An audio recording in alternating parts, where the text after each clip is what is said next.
and of Green Gables, 1985, a timeless classic that captured hearts around the world. But where are the beloved cast members now, 4 decades later? Join us as we journey back to Avonlea and reveal the incredible transformations in cast then and now, 2025. From child stars to seasoned actors, some will surprise you, others will inspire you, and one or two might just blow your mind. Don't miss this nostalgic trip down memory lane. Megan Follows, who portrayed the spirited and imaginative Anne Shirley in and of Green Gables, was only 17 in 1985. Her portrayal captured the fiery resilience and deep vulnerability of Anne, making her a beloved figure across generations. Despite the series' massive success, Megan struggled to transition into adult roles. Typecast and battling self-doubt, she often found herself overlooked in Hollywood. She married actor Christopher Porter in 1991, and they had 2 children, Lyric and Russell, but the marriage dissolved in 1996 due to growing emotional distance and career strain.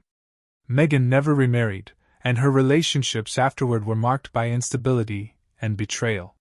She faced several tragic losses, including the sudden death of her younger brother, a house fire in 2003 that destroyed irreplaceable family memorabilia, and a long battle with depression that led to temporary withdrawal from the public eye.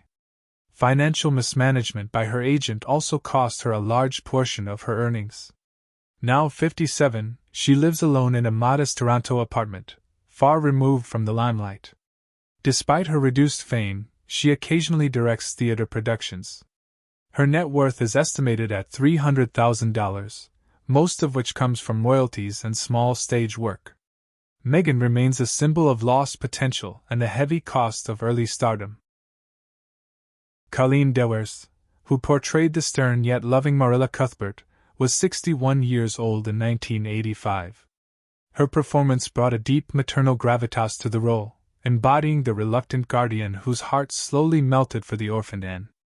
In her personal life, Colleen's path was marked by sorrow.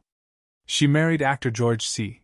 Scott twice, but both marriages ended in turmoil due to Scott's alcoholism and infidelity. They had 2 sons, Campbell and Alexander, who later described their childhood as chaotic and unstable. Colleen found it difficult to balance her demanding career with motherhood and often regretted missed milestones in her sons' lives.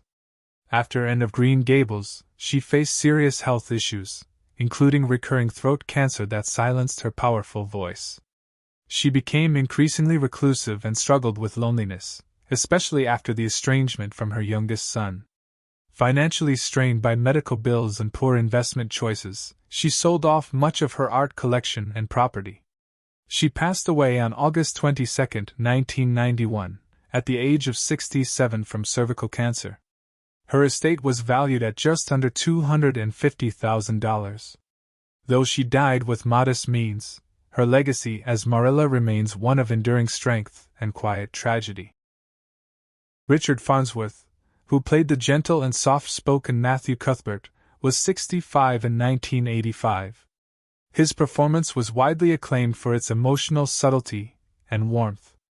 Known for his prior work as a stuntman and character actor, Richard enjoyed a late-career resurgence with End of Green Gables, but behind the scenes, he carried a deep personal burden. His wife Margaret passed away in 1980, leaving him devastated.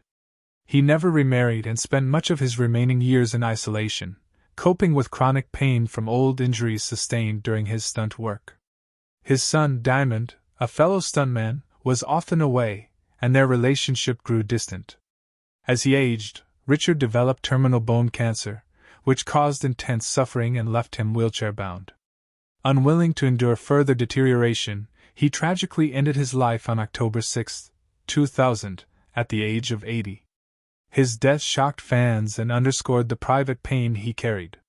At the time of his passing, his estate was estimated at $1 million, much of which was left to his son and charitable causes related to stunt performers and cancer research. Patricia Hamilton, who portrayed the opinionated and nosy Rachel Lynde, was 47 years old in 1985. Her character brought humor and tension to the narrative, often clashing with Anne's fiery personality. Patricia's personal life, however, was marked by unresolved grief. Her husband, a theater director, died in a car accident in 1983, 2 years before the series aired. They had one daughter, Emily, who later struggled with substance abuse and was estranged from Patricia for many years. After End of Green Gables, Patricia found few substantial roles, leading to financial strain. She fell into depression and was hospitalized briefly in the early 2000s after a suicide attempt. Despite attempts at a comeback through stage work, her health declined due to untreated diabetes and arthritis. Now 87, Patricia lives in a government-subsidized care facility in Ontario.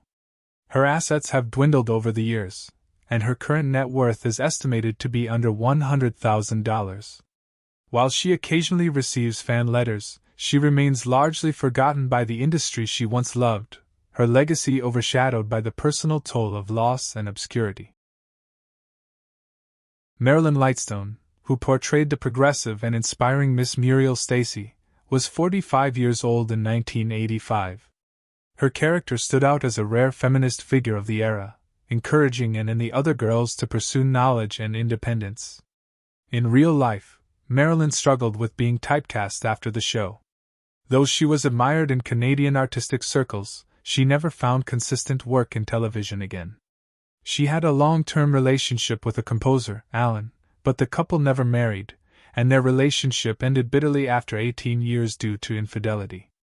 Marilyn never had children, a fact she expressed regret over in later interviews.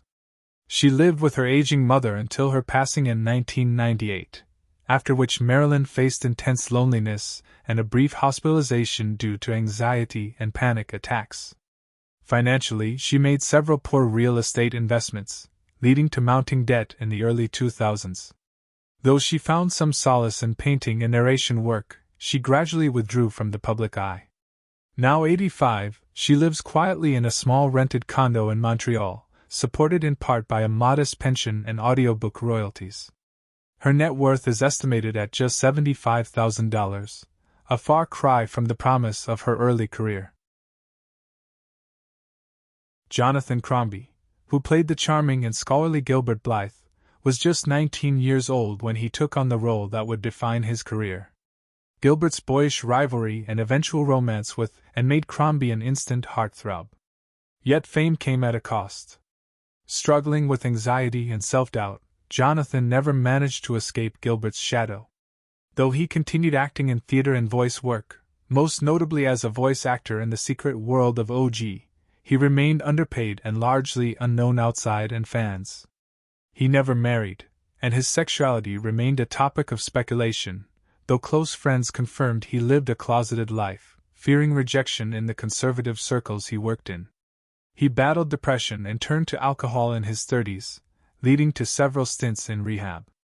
Despite some personal improvement in his 40s, he suffered a brain hemorrhage and died unexpectedly on April 15, 2015, at age 48.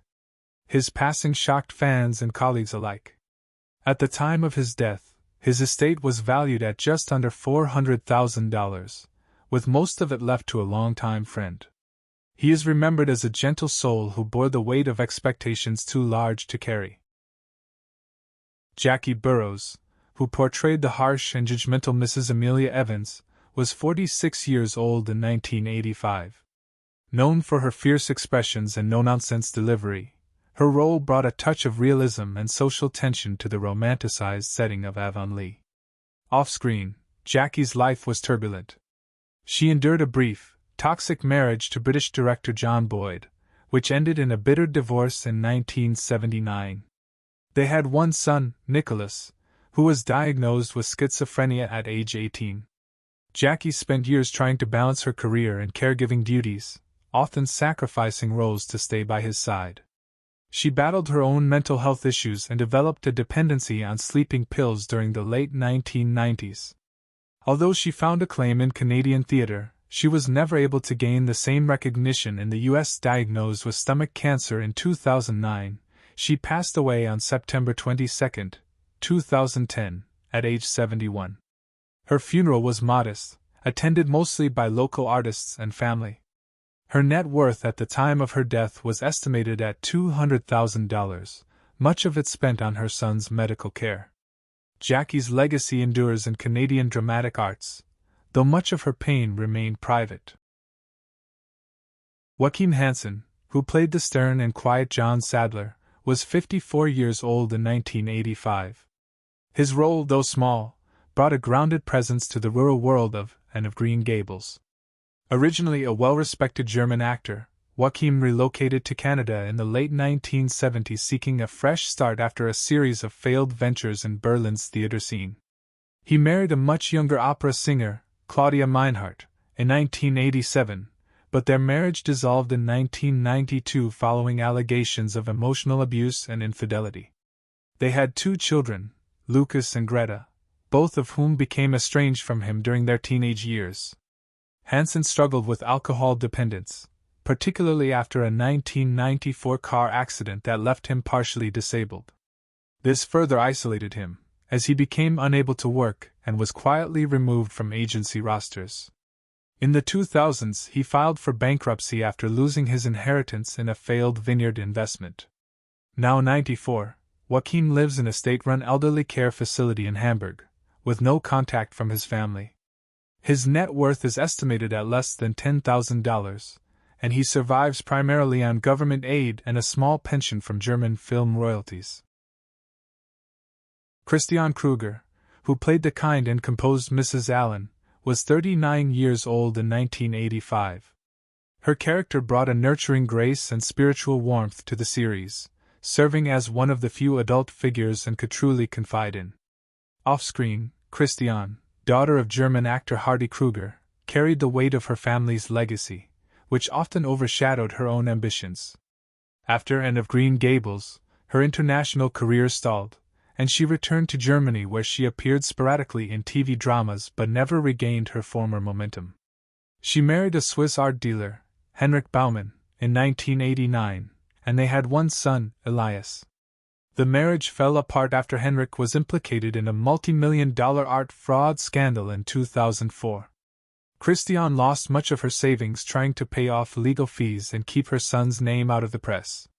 Elias later became estranged from her, moving to South America and cutting ties entirely.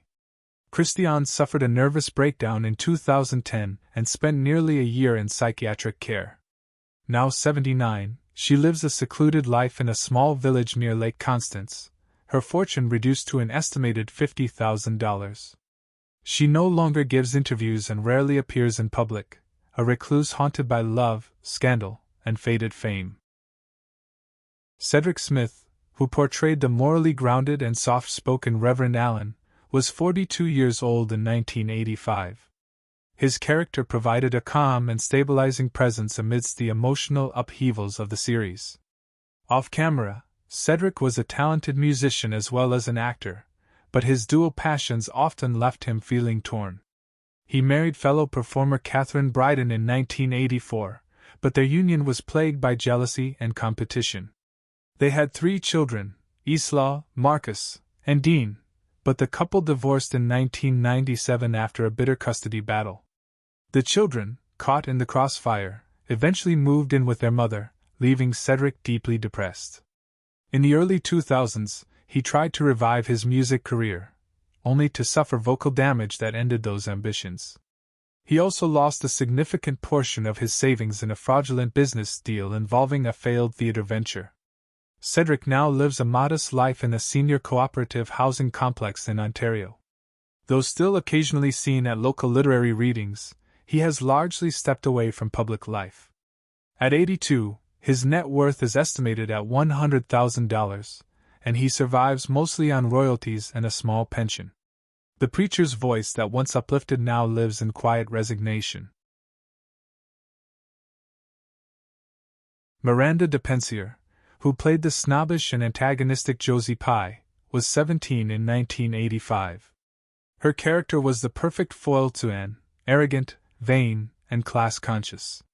While Miranda delivered a memorable performance, her own story took a darker turn. After leaving acting in the 1990s, she turned to producing and directing, but the transition was fraught with hardship. She faced rejection from nearly every major studio and had to self-fund her early projects, leaving her in significant debt. Her romantic life was equally turbulent. She married a film editor, Tom Ellery, in 1995, but the marriage lasted only 3 years due to his controlling behavior and financial manipulation.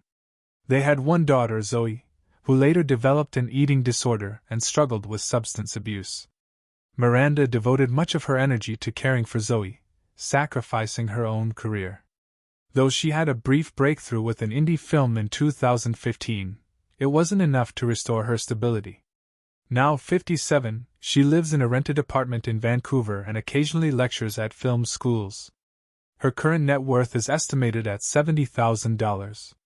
The actress who once played a girl obsessed with status now leads a life marked by loss, regret, and quiet resilience. Jane Eastwood, who portrayed the hard-edged and overburdened Mrs. Hammond, was 38 in 1985. Her role, though brief, left an impression as the gruff foster mother who took in and temporarily. In real life, Jane's journey through fame was riddled with difficulty.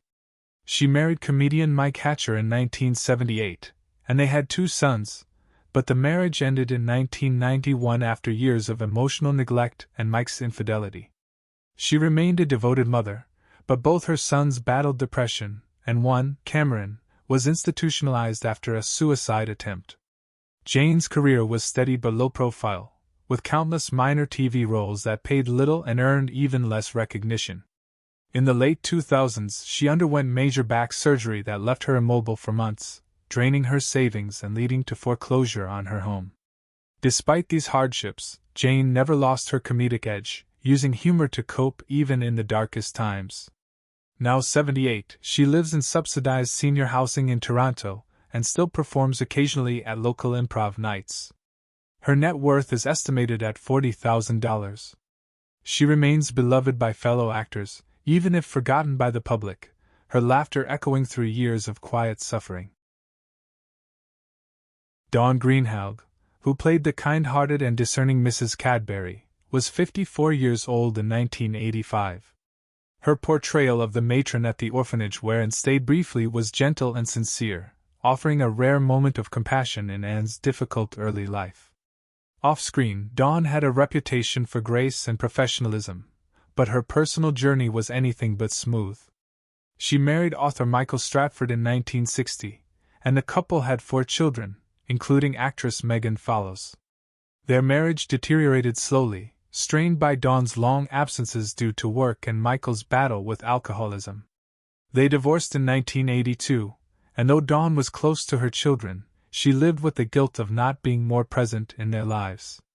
Professionally, she was often overlooked for major roles, and she supplemented her income by teaching drama at local community centers. She suffered a mild stroke in 2008 but recovered, continuing to act sporadically. In her final years, she lived alone in a small bungalow in Ontario, struggling with memory loss and physical decline. She passed away peacefully on January 25, 2023, at the age of 91. Her estate was valued at approximately $150,000, most of which was divided among her children. Though quietly departed, she is remembered by her peers for her resilience and warmth. Samantha Langevin, who portrayed the bitter and unpleasant Mrs. Blewett, was 35 in 1985. Her character's harsh demeanor offered one of the series' most unsettling what-if scenarios, what Anne's life might have been like in the wrong hands. Samantha's real life bore eerie parallels to her on-screen role. Married to stage actor Leano Bird in 1983, their relationship was marred by frequent fighting and jealousy. They divorced just 6 years later, and their only son, Julian, suffered from severe behavioral disorders and spent most of his youth in specialized institutions. Langevin struggled to find acting work after and of Green Gables and eventually took jobs as a cleaner and a waitress to support herself. She returned briefly to theater in the 1990s, but a knee injury ended her stage career. Financially, she was often on the edge of poverty, and by 2005, she was declared bankrupt. Isolated and diagnosed with clinical depression in her 60s, She now lives in a government-subsidized seniors facility near Quebec City. At 75, she is largely forgotten by the industry and rarely speaks to her son. Her current net worth is under $20,000, and her days are filled with quiet routines, old scripts, and memories of what could have been. Who is your favorite character from and of Green Gables? How does it feel knowing that some of the actors are no longer with us? Share your thoughts in the comments below. If you enjoy this type of content, don't forget to like the video, subscribe to the channel, and hit the notification bell to stay updated on future uploads. Thank you for your support.